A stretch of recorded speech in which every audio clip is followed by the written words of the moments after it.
comunicação é uma comunicação mais agressiva. Por quê? Porque quando ela tá nervosa, quando a pessoa tá nervosa, a pessoa não consegue controlar a emoção. Então, geralmente acontece isso. Agora, existem pessoas que são border que são super, assim, discretas, super na delas, porque a personalidade delas é o jeitinho dela. Porque é o jeito de ser de cada um. Mas dentro do jeito de ser de cada um, existe ali, pode existir um ser border, como podemos dizer assim. Então, o que acontece? É importante ter muita paciência. E se você quer ajudar uma pessoa assim, acompanhar o tratamento, porque geralmente elas não têm muita paciência para fazer o tratamento. E elas se cansam muito do processo, porque elas ficam muito animadas de início, vão quando descobrem, porque ao mesmo tempo que elas sofrem com aquilo, mas elas ficam aliviadas, porque elas reconhecem que tem algo que é realmente fora delas, que elas têm uma intensidade emocional diferente, então que elas não funcionam, elas começam a ficar aliviadas com essa descoberta. Mas por outro lado, existe aquela situação de que não é uma coisa que você resolve da noite para o dia, né? Não é uma coisa que você resolve da noite para o dia. Então, vai haver aí uma mudança, né? Vai ter que ter um tempo para ela aprender a lidar com isso, para ela poder se comunicar, para ela poder se espelhar, para ela poder perceber quando que é ela, quando é o outro. Então, a psicoterapia é importantíssima. E existe dentro da psicoterapia, porque a gente trabalha com a psicoeducação, ajudando essa pessoa, né? Psicoeducar essa pessoa em relação a várias questões que são tão simples, mas que para elas não têm dito semancol.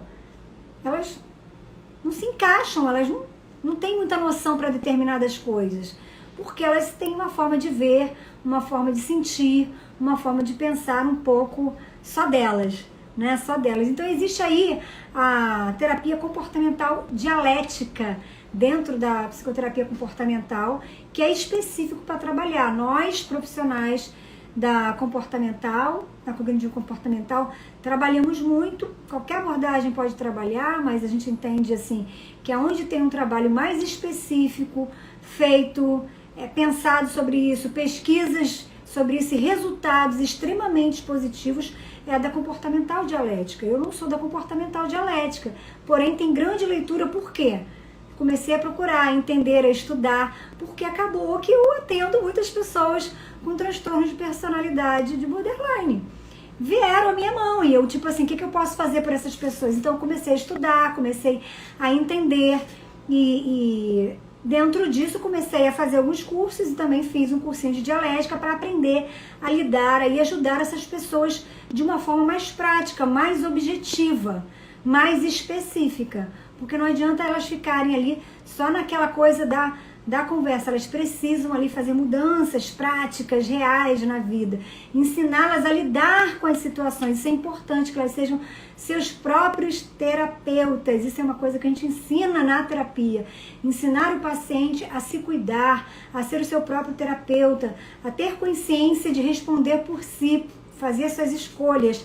Autonomia, porque a gente entende que felicidade é autonomia, faz parte, né? Então essa terapia comportamental dialética, ela se baseia em quê? No conceito da consciência plena, e ela tem o objetivo de promover a eficácia interpessoal, a regulação emocional, que é o que a gente tá aí falando, né? A regulação das emoções, a tolerância ao estresse, que são pessoas que não têm tolerância alguma, paciência alguma, são pessoas extremamente irritadas, estouradas, agressivas, então, né, e também trabalham com o autocontrole. Então, por isso é tão interessante, é tão legal, que se possível, se for buscar ajuda, que busque aí, num caso assim, principalmente mais grave, da terapia comportamental dialética. Se possível, se não, terapia comportamental, ok? E o que a gente vai entender? O que se faz? O que fazer com a pessoa no momento de crise? Gente, no momento de crise vai fazer o que se faz sempre com qualquer pessoa, numa situação de crise, de emergência. Vai correr com essa pessoa para o especialista, vai correr com essa pessoa para o médico. A princípio vai correr com essa pessoa para uma emergência, porque ela pode estar ali, né? Ela pode apresentar crise de ansiedade, ela pode apresentar crise de depressão, ela pode se automutilar e se cortar, e numa situação maior, ela pode tentar suicídio sim. É muito comum tentar suicídio com medicações, tentar suicídio, e a questão toda é que ela nem quer perder a vida, mas o que acontece? Numa dessas tentativas, lembre-se bem disso, de cada 4 tentativas, uma acaba sendo bem sucedida, e isso é uma coisa que a gente precisa se atentar. Então, o que acontece? O que tem que fazer de importante nesse momento? Manter a calma. Se a pessoa já faz terapia, ela vai saber o que fazer, ela vai fazer os trabalhos respiratórios, ela vai trabalhar ali com toda aquela... A gente ensina uma regrinha de como ela vai lidar com seus pensamentos, com os seus sentimentos, as associações que ela vai fazer. Ela vai aprender a sair desse lugar de vítima, ela vai ficar num ponto mais, digamos assim, de autorresponsabilidade, de autocompromisso, de autocuidado. Então ela vai aprender. Agora, se você tem border, não tenta ficar sozinho nessa, peça ajuda, né? Não tenta resolver sozinho, sempre é bom ter mais alguém. E seja sincero, fale com as pessoas. É muito complicado, às vezes, você falar que tem alguma coisa, porque isso tem um preço grande, né, gente? Um preço grande. Porque muitas das vezes você fica estigmatizado como um louco, e não é uma loucura. É uma desregulação das emoções. E lembre-se que à medida que você vai ficando também mais maduro aí, isso vai diminuindo. Isso vai diminuindo. E você vai aprendendo a lidar, você pode ter uma vida plena, uma vida boa. E tudo isso pode melhorar. Agora, se você achar que o seu transtorno é maior do que você, e ele vai te representar, e realmente não vai haver mudança. Então vamos lá, que a hora tá passando aí, né? Existe...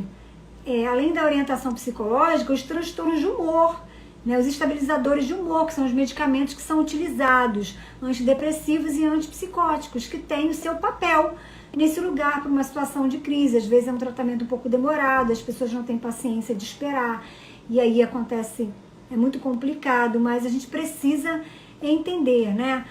Por exemplo, os antidepressivos, eles vão reduzir a sensação de vazio que a pessoa tem.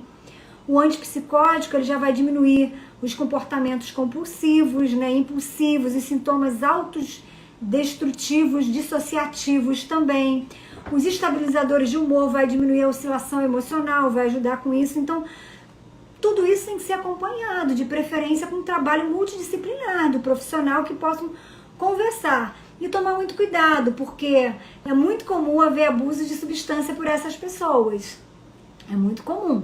Então é importante tomar cuidado também. Para vocês entenderem que não é um assunto tão surreal e que é tão comum e até nossas celebridades, nós temos aí a Britney Spears, né? Angelina Jolie, a Lindsay, a Amy House, olha a dificuldade que tem para falar o nome do ser humano, a Mary Monroe, a Lady Di, gente, a Lady Di também, o Woody Allen, Jim Carrey, são pessoas que tiveram transtorno de borderline, né? E que apresentaram e viveram, foram pessoas fantásticas, foram pessoas extremamente criativas, pessoas extremamente inteligentes, pessoas extremamente capacitadas, e que o seu transtorno não fez com que elas pudessem perder a esperança de ter uma vida digna, de ter uma vida boa, de realizar. E é claro que essas pessoas, em muitos momentos, elas passaram por situações das quais elas não precisavam passar. Por quê? Porque elas viveram a flor da pele, viveram situações ali onde elas não precisavam passar, mas elas não entendiam. Muitas vezes, na época delas, eu creio, assim, né, de muito dessas pessoas, dessas celebridades, não existia ali um tratamento mais adequado, o conhecimento necessário, e hoje a gente tem muito conhecimento sobre isso. Então, a gente não se espelha aí na Angelina Jolie, não se espelha na Lady Di, na Mary Monroe, na Britney Spears, enfim.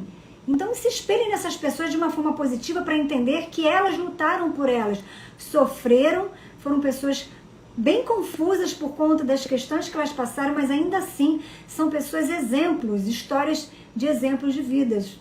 Muitas delas são histórias de exemplos de vidas porque superaram aí as suas questões. Tem um filme, né, que fala bem sobre isso, tem aquele filme Gia, Fama e Destruição, é um filme, Garota Interrompida, tem aquele também, 7 Dias com a Marilyn.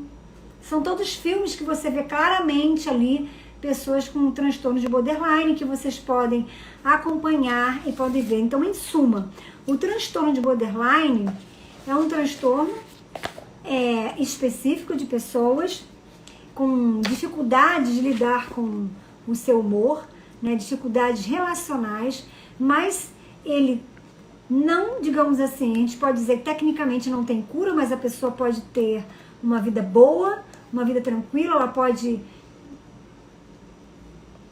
resolver essa questão se ela se tratar, se ela se cuidar, se ela buscar ajuda e se ela trabalhar a sua saúde mental.